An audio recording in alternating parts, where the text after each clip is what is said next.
আচ্ছা, অসুবিধা নেই, বলতো কোথায় সেন্ড করতে হবে? বল। আচ্ছা এই জায়গা, জি এইখানটায়? জি। বাবা কিছু টাকা দিচ্ছে, বললো যে সামনে যেহেতু ঈদ, তোমার জন্য কিছু কিনতে, আমার জন্য কিছু কিনতে। আমি তোমার জন্য দেখো একটা পাঞ্জাবি কিনেছি। রফিককে ক্ষমা করে দেন।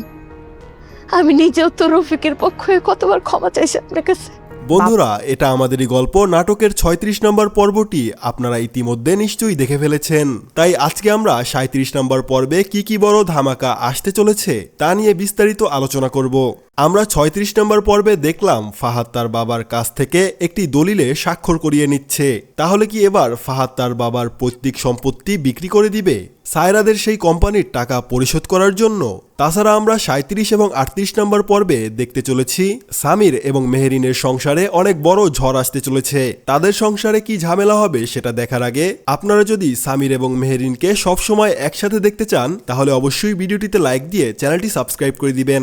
বন্ধুরা, এটা আমাদের গল্প নাটকটি দিনে দিনে খুবই চমৎকার হয়ে উঠছে, কেননা আমরা ৩৭ নম্বর পর্বে দেখতে পাবো সামিরের মা তার বাবাকে অনুরোধ করছে যেন সামিরের ফুপাকে ক্ষমা করে দেয়। তিনি চান ঈদের এই সময় সবাই মিলেমিশে থাকুক, কিন্তু সামিরের বাবা কি পারবে এত বড় বিশ্বাসঘাতকতার পরও সামিরের ফুপাকে ক্ষমা করে দিতে? তাছাড়া আমরা আগামী পর্বে আরো দেখব ফাহাদ তার ভাই সামিরকে আবারও বাসায় ফিরিয়ে আনার জন্য সামিরদের সেই ছোট্ট বাসায় যাবে।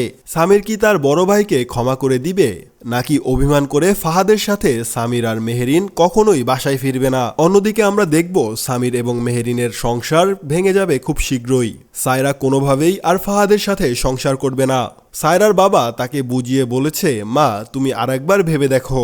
তখন সায়রা বলে, বাবা একটা লোভী মানুষের সাথে সংসার করা যায়, তবে ক্যারেক্টারলেস মানুষের সাথে কিভাবে সংসার করব বলো? তাই সে তার বাবাকে স্পষ্ট জানিয়ে দিয়েছে সে আর কখনো ফাহাদের সাথে থাকতে চায় না। অন্যদিকে অফিসে দেওয়া সায়রার সেই ৭ দিনের মধ্যে ফাহাদ কি ওই টাকা পরিশোধ করতে পারবে? আর যদি না পারে তাহলে আগামী পর্বে দেখতে পাবো ফাহাদকে পুলিশ গ্রেফতার করে নিয়ে যাচ্ছে। তো বন্ধুরা, আপনাদের কাছে কি মনে হয় ফাহাদ এবং সায়রার সংসার কি ভেঙে যাবে?